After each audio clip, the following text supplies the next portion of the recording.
Magsisimula na ang bagong kapamilya action series na Blood vs. Duty na unang primetime slot ng 8 p.m. simula April 6. Ang biglang pagbabago ng schedule ay nagdulot ng sorpresa sa maraming netizen at loyal fans ng Kim Pao na agad nag-react sa social media. Dahil dito, ang sikat na serye ni Kim Chiu at Paolo Avellino na The Alibay ay inilipat sa mas huling oras na 8:45 p.m.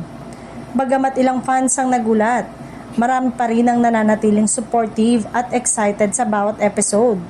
Ayon sa ilang sources, mataas pa rin ang ratings ng show kahit sa bagong time slot. Ang pagbabago ng oras ay bahagi ng strategic adjustment ng ABS-CBN sa kanilang primetime lineup, kasabay ng pagpasok ng action drama series ni Richard Gutierrez at Gerald Anderson. Nais ng network na mapanatili ang balance mix ng genres para sa gabi, action, romance at suspense. Maraming netizen ang nagkomento sa social media tungkol sa bagong schedule. May ilan na natuwa dahil mas may pagkakataon silang maabangan ang action series sa 8 p.m. Habang may iba naman na nag-aalala kung maapektuhan ang kanilang viewing habit na sa The Alibay. Ang debate sa online platform ay nagpapatunay na mataas ang engagement ng mga kapamilya fans.